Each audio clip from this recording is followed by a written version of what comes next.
انسان کی زندگی میں جو چیزیں اسے بہت زیادہ نقصان دیتی ہیں اور بہت پیچھے چھوڑ دیتی ہیں، دنیاوی معاملات سے لے کر روحانی، اخلاقی، قلبی اور قرب الہی کے معاملات تک کو جو چیزیں نقصان پہنچاتی ہیں، ان میں ایک بڑی چیز غفلت ہے۔ ایک لفظ ہوتا ہے جو ہمیں اکثر سننے کو ملتا ہے کہ آپ کی توجہ نہیں ہے۔ یہ ڈھیر سارے لوگوں کا مطالبہ ہوتا ہے، اہل خانہ بھی مطالبہ کرتے ہیں، کئی موقع پر والدین بھی مطالبہ کرتے ہیں، غرباء بھی مطالبہ کرتے ہیں کہ امیروں کی ہماری طرف توجہ نہیں ہے۔ اور یہ بڑی لازمی سی بات ہے کہ کسی چیز پر جب توجہ رہتی ہے تو وہ چیز بہتر ہو جاتی ہے، اور جب عدم توجہی کا لوگ مظاہرہ کرتے ہیں تو وہ معاملہ خراب ہو جاتا ہے۔ یہ جو عدم توجہ ہے اسی کو غفلت کہتے ہیں، اور جب انسان کے مزاج پر غفلت طاری ہوتی ہے اور غفلت اس پر پوری طرح غلبہ کر لیتی ہے تو پھر اس کی زرخیز زمین کو وہ بنجر کرتی ہے۔ غفلت انسانی دل کے لیے بڑی نقصان دہ چیز ہے اور انتہائی تکلیف اور ضرر کا باعث ہے۔ دلوں پر جو قحط نازل ہوتا ہے، قحط، ویران ہو جاتے ہیں دل، اور جو دلوں پر خشکی نازل ہوتی ہے کہ طبیعتیں خشک ہو جاتی ہیں، یہ غفلت کی وجہ سے ہوتی ہے۔ جو لوگ غافل ہو جاتے ہیں نا، اپنے معاملات کا دھیان نہیں رکھتے، دیکھیں نا، آپ کو کھانا کھاتے بھی غافل نہیں ہونا چاہیے۔ اگر کھانا بھی غیر معتدل کھا لیا جائے تو وہ انسان کی طبیعت کے لیے باعث ضرر بن جاتا ہے، نقصان کا باعث بنتا ہے۔ بات کرتے ہوئے بھی غافل نہیں ہونا چاہیے، کئی دفعہ جملے ایسے نکل جاتے ہیں جو انسان کے لیے پھر شرمندگی کا باعث بنتے ہیں۔ انسان کو غافل ہو کر کوئی کام نہیں کرنا چاہیے، غافل ہو کر، مدہوش اور بے ہوش ہو کر نہیں۔ غفلت دل کو ویران کرتی ہے، طبیعت میں خشکی لاتی ہے۔ غافل کبھی نہ بنے۔ قرآن مجید فرقان حمید نے ارشاد فرمایا کہ اقترب للناس حسابهم، فرمایا لوگوں کے حساب کا وقت قریب آ گیا، وهم فی غفلۃ معرضون، اور وہ بھی غفلت میں منہ پھیرے ہوئے ہیں۔ ٹائم آ گیا حساب دینے کا، لیکن وہ بھی غافل ہیں۔ ہمارے جو زیادہ تر نقصان زندگی میں ہوئے ہیں وہ صرف ہماری غفلت کی وجہ سے ہوئے۔ ہم نے چیزوں پر توجہ نہیں دی، چیزیں گڑبڑ ہو گئیں۔ جس آدمی نے پھول لگائے ہوں، پھل لگائے ہوں، کھیتی لگائی ہو، وہ دانہ ڈال کے پانی دے کے فارغ نہیں ہو سکتا، اسے توجہ کرنی پڑتی ہے۔ اور کسی نے کہا تھا مالی جیندے ہوں تو پھر بوٹے سوکھتے نہیں۔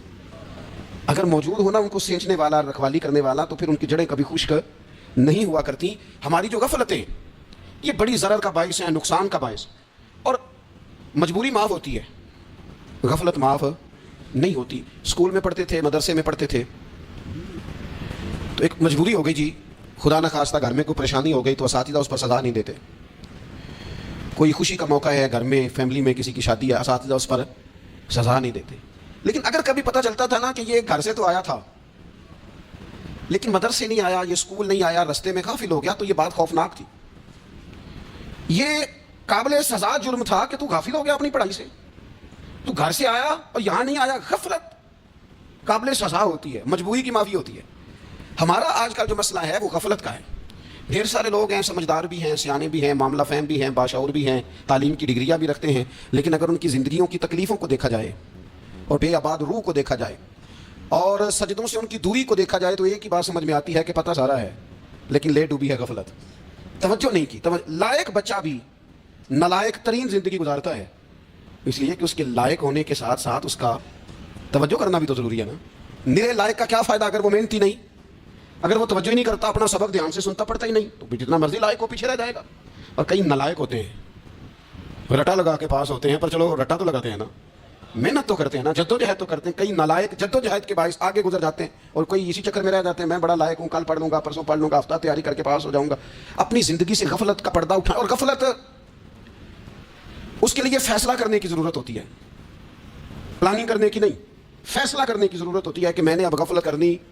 ہم نہ جب بھی کوئی پروگرام بناتے ہیں تو منصوبہ بندی شروع کریں، منصوبہ بندی نہ کریں، فیصلہ کریں، کہیں کہ میں نے غافل نہیں ہونا۔ غفلت گھر کے دنیا کا نام ہے، اپنے آپ کو غفلت سے بچائیں۔ آپ دیکھیں حضرت کعب بن مالک رضی اللہ تعالیٰ عنہ فرماتے ہیں، بخاری میں موجود ہے، فرماتے ہیں کہ جنگ میں پیچھے رہ گیا تھا، میرا خیال تھا کل چلا جاؤں گا، گھوڑے اور سواریاں میرے پاس تیز ہیں، مضبوط ہیں، پرسوں چلا جاؤں گا، تیزی سے بھاگ کے میں پہنچ جاؤں گا، میں قافلے کے ساتھ شامل ہو جاؤں گا، لیکن بس تھوڑی سستی ہو گئی، ذرا غفلت ہو گئی۔ آپ فرماتے ہیں جب سب لوگ چلے گئے حضور علیہ السلام کے ساتھ جہاد میں اور میں پیچھے رہ گیا، تو پھر جب چند دن گزر گئے اور محبوب کے واپس آنے کا ٹائم ہو گیا، تو اب میں غور کرتا سمجھتا تو مجھے مدینے میں یہاں بزدل لوگ نظر آتے، اور کون نظر آتے؟ جو منافق تھے۔ وہ منافق بزدل دکھائی دیتے یا مجھے عورتیں اور بچے دکھائی دیتے۔ میں پریشان ہوا، حضور واپس آ گئے۔ جنہوں نے بہانے کیے تھے نا منافقین نے، یہ مجبوری تھی اس لیے نہیں جہاد پہ گئے، یہ جنہوں نے بہانے کیے تھے انہیں مل گئی معافی، اور میں نے سچ بولا، میں نے کہا یا رسول اللہ میں غافل ہو گیا تھا۔ اب کہتے ہیں میں نے جب کہا نا حضور سستی ہو گئی تھی، ذرا غفلت ہو گئی، تو بندہ محبوب سے غافل ہو جائے, بندہ وہیں سے غافل ہو جائے. جو دم غافل سو دم کافر, سانو مرشد اے ہو پڑھایا. جب کہا نا حضور وہ غلطی ہو گئی, کوئی مجبوری نہیں تھی, تو فرماتے ہیں باقیوں کو معافی مل گئی, میرے ساتھ حضور ناراض ہو گئے. ایک دن نہیں, 2 دن نہیں, 50 دن حضور ناراض رہے. مدینے کی گلیوں نے مجھے پہچاننا چھوڑ دیا.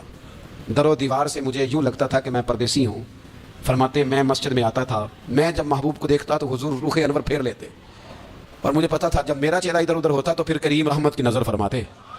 فرماتے 50 دن مسلسل. پھر مجھے حکم ہوا کہ بیوی بھی بھیج دو, میک کے بچے بھی بھیج دو, ننہال یعنی تنہا رہ جاؤ. فرماتے وہ میں نے قید تنہائی کاٹی, لیکن شکر اللہ کا یہ ہے کہ میں سچا تھا, بس ذرا بھول گیا تھا, بس ذرا غفلت ہو گئی تھی. تو فرماتے ہیں پھر اللہ تبارک و تعالیٰ نے میرے اوپر فضل یہ فرمایا کہ میری توبہ کا اعلان رب نے قرآن مجید میں فرمایا. تو غافل نہ بنے کبھی بھی. ہمارا نا مسئلہ یہ, اور آپ نے ناراض نہیں ہونا,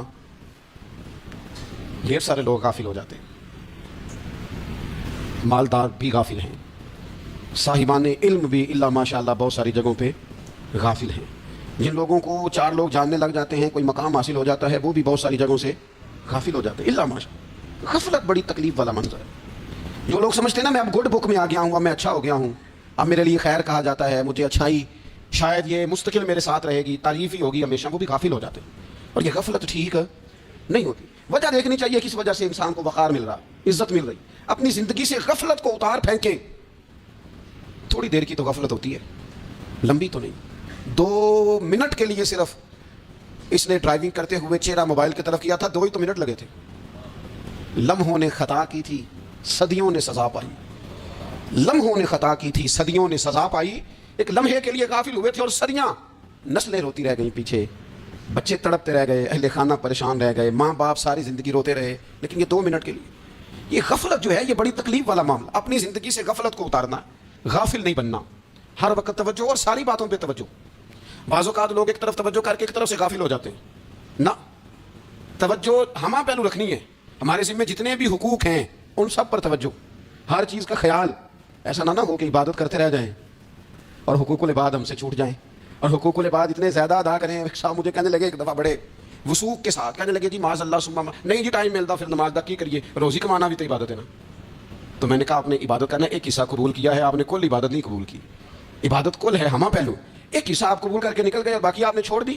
تو کسی ایک طرف سے بھی غافل نہیں ہونا. جتنی ذمہ داریاں ہیں, جتنی ڈیوٹیاں ہیں, ان سب کا خیال. اور جو بڑا آدمی ہوتا ہے, بڑا گھر میں بڑا ہو, قبیلے میں بڑا ہو, علاقے میں بڑا ہو, ادارے میں بڑا ہو, کلاس میں بڑا ہو, جو بڑا ہے اس کی تو ساری آنکھیں کھلی ہوئی ہونی چاہیے.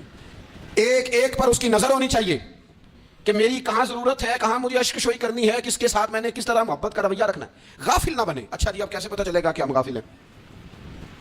یہ کیسے پتہ چلے گا؟ آپ کسی بندے سے بھی پوچھ لیں حالات کیا ہیں تو کہتا ہے اللہ کا شکر ہے کبھی کسی کا دل نہیں دکھایا, اللہ کا شکر ہے جی زمانہ ہو گیا 5 نمازیں پڑھتا ہوں, اللہ کا شکر ہے جی. کیسے پتہ چلے گا غافل ہے؟ پہلی علامت ہمارے علماء اور صوفیاء نے غافل بندے کی لکھی ہے. اس آئینے میں میں نے اور آپ نے اپنا آپ دیکھنا ہے. غافل بندے کی پہلی علامت یہ ہوتی ہے کہ وہ دنیاوی کاموں میں چست ہوتا ہے اور اللہ اور اس کے رسول کی فرما برداری میں سست ہوتا ہے. یعنی نماز کے وقت اسے نیند ستاتی ہے, پریشانی ہوتی ہے, لیکن اگر کسی جگہ مال مل رہا ہو, پیسے مل رہے ہوں, وہاں جانا ہو تو پھر اسے کوئی چیز بھی تنگ نہیں کر. دنیاوی کاموں میں چست ہوگا, یعنی ٹی وی کے آگے, موبائل کے آگے وہ گھنٹوں بیٹھا ہوا ہے, اور اگر اسے 25 منٹ قرآن پاک سننا پڑ جائے, اگر اسے 20 منٹ دینی محفل میں بیٹھنا پڑ جائے, اگر اسے کہا جائے کہ تو 20 رکعت نماز نفل ادا کر, دنیاوی کاموں میں چست ہے, دینی کاموں میں. یہ غفلت کی پہلی علامت. پھر ذاتی معاملات پہ پیسہ خرچ کرنا ہو تو ڈھیر سارا ہے, کسی غریب کی مدد کرنی ہو تو. وہ ہمارے ایک دوست ہیں, وہ اکثر کہا کرتے ہیں, وہ کہتے ہیں آج کل کسی سے کہنا فلائی کام میں, دینی کام میں, کسی کی مدد میں کچھ 4 پیسے خرچ کرنے ہیں تو لوگ کہتے ہیں ہاتھ تنگ ہے. ہاں کچھ سستا پلاٹ ملتا ہو نا, اور اگر یہ سمجھ آ جائے کہ وہ مجبور ہے بیچارہ بیچنے والا, تو پھر کہتے ہیں میں 2-3 دوستوں کو پھڑ لے سن. ذاتی کاموں میں جب بندہ چست ہو اور دینی کاموں میں سست ہو تو مطلب یہ ہے کہ بندہ غافل ہے. پہلی علامت غفلت کی. اور غفلت کی دوسری نشانی یہ ہے کہ انسان گناہ کے کاموں کو معمولی سمجھنے لگ جاتا ہے. یہ غافل بندے کی نشانی ہے. گناہ کو معمولی سمجھتا ہے, چھوٹا سمجھتا ہے. آج کل لوگ کہتے نہیں میں کو اکیلا کر رہا ہوں, ساری دنیا ہی کرتی ہے. اور جناب کیا ہو گیا, اگر یہ غلطی ہو گئی تو بندے سے ہو ہی جاتا ہے. گناہ کو معمولی سمجھنا, چھوٹا سمجھنا, اور کہنا پھر کیا ہو گیا ہے, انسان سے غلطی ہو جاتی ہے. آپ دیکھ لیں کہ سینکڑوں بیسیوں گناہوں کا بوجھ ہمارے سروں پہ ہوتا ہے, لیکن کوئی ہمارا دبدبہ ہے, کوئی ہماری گفتگو ہے, کوئی ہمارے جملوں میں خود پسندی ہے, کوئی ریاکاری ہے, کوئی تصنع ہے. یہ غافل بندے کی علامت ہے. نبی اکرم صلی اللہ تعالیٰ علیہ وآلہ وسلم نے فرمایا مومن اپنے گناہوں کو پہاڑ کی طرح سمجھتا ہے. یہ بخاری میں حدیث ہے.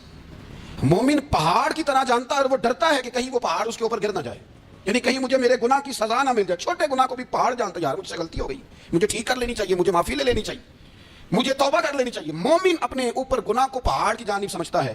اور حضور علیہ الصلوۃ والسلام فرماتے ہیں کہ یہ جو فاسق اور فاجر ہوتا ہے نا, اللہ کا نافرمان, یہ گناہ کو مکھی کی طرح سمجھتا ہے. یہ سمجھتا ہے میں نے اشارہ کرنا ہے, مکھی نے اڑ جانا ہے. مومن کی علامت یہ ہے کہ وہ پہاڑ جانتا ہے اگر غلطی ہو جائے تو پہاڑ. امام اعظم ابو حنیفہ رحمۃ اللہ علیہ گزر رہے تھے تو بارش ہو گئی تھی اور کوفہ میں کیچڑ تھا, تو آپ نے جو جوتے پہنے ہوئے تھے ان جوتوں سے چلتے ہوئے نا آپ کے پاؤں سے کچھ مٹی اڑی, تو سامنے ایک یہودی تھا. اب اس زمانے میں دیواریں کچی ہوتی تھی, اس کے دیوار پر جا کے وہ مٹی جو تھی وہ لگ گئی. اب امام صاحب بڑے پریشان ہوئے کہ میں نے اس کی دیوار کو آلودہ کر دیا. یہاں تو لوگ اپنی اینٹیں رکھتے رکھتے کئیوں کی دیواریں توڑ دیتے ہیں اور پھر وہ اس پر ماننے کو بھی تیار نہیں ہوتے, تسلیم کرنے کو بھی تیار نہیں ہوتے. وہ کہتے ہیں پھر کیا ہو گیا, اب ہمارا یہاں گھر ہے تو ہم نے ٹرالی منگوانی نہیں تھی, ہمارا حق بنتا تھا. امام صاحب کے پیروں سے ذرا کیچڑ اڑا, یہودی کی دیوار پہ لگا, اس کی کچی دیوار تھی. امام صاحب پریشان ہو گئے, سوچنے لگے کہ اگر میں دیوار سے یہ کیچڑ اتارتا نہیں تو یہ بھی زیادتی ہے, میں نے اس کی دیوار کو گدلا کر دیا, اور اگر میں اتارتا ہوں تو کچھ مٹی اس کی دیوار کی بھی اتر جائے گی, کچی دیوار ہے, یہ بھی زیادتی ہے.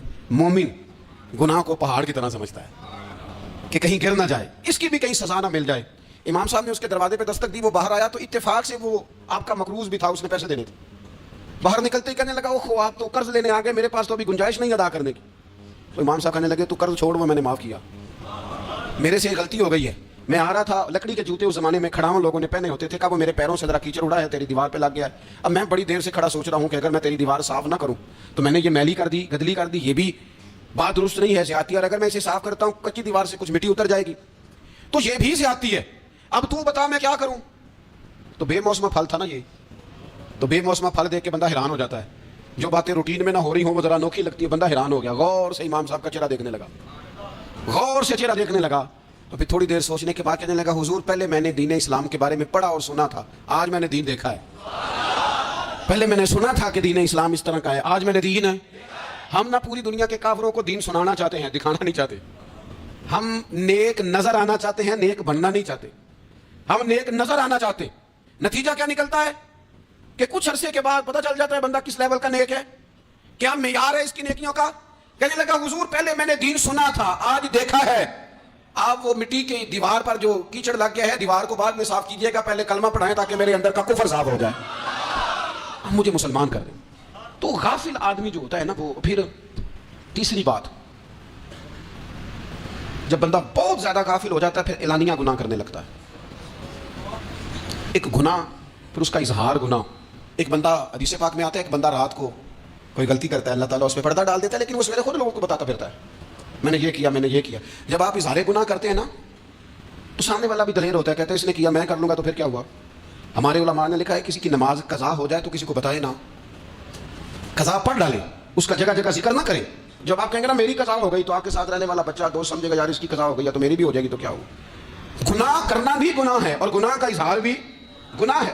نبی اکرم صلی اللہ تعالیٰ علیہ وآلہ وسلم نے ارشاد فرمایا میری ساری امت کو معافی مل جائے گی سوائے ان لوگوں کے جو اعلانیہ گناہ کرتے ہیں. یہ بخاری مسلم دونوں میں حدیث موجود ہے. جو اعلانیہ گناہ, جنہوں نے خود ساری دنیا کو گواہ بنا لیا, میں نے یہ بھی جرم کیا, یہ بھی کیا, یہ بھی کیا, یہ بھی کیا, خود انہوں نے لوگوں کے. بہت بڑے غافل آدمی کی علامت ہے کہ گناہ کرے اور پھر اوپر سے اعلانیہ گناہ کرے, اتنا بڑا جرم کرے. پھر چوتھی علامت اگر ہم دیکھنا چاہیں, ہم غافل تو نہیں, تو غافل بندے کی چوتھی علامت یہ ہوتی ہے کہ وہ فضول کاموں میں وقت بڑا ضائع کرتا ہے. فضول یاد میں ادھر بیٹھے ہیں, ادھر بیٹھے ہیں, یہاں گپ شپ ہو رہی ہے, وہاں موبائل دیکھا جا رہا ہے, پھر کوئی ٹائم ملا ہے تو پھر کہیں دور دراز کسی ہوٹل پہ کھانا کھانے چلے گئے, پھر کچھ ٹائم ملا تو چلو نکلتے ہیں ذرا کوئی ہفتہ سیر کر آتے ہیں, یہاں گپ شپ ہے, فلاں کو ڈسکس کر لیتے ہیں, فلاں کے بارے میں بات کر لیتے ہیں, سیاسی تبصرے کر لیتے ہیں, یہ تھوڑی گفتگو ہو جاتی ہے, چلے محلے داروں پہ تبصرہ شروع کرتے ہیں, کون روٹی زیادہ کھا رہا ہے,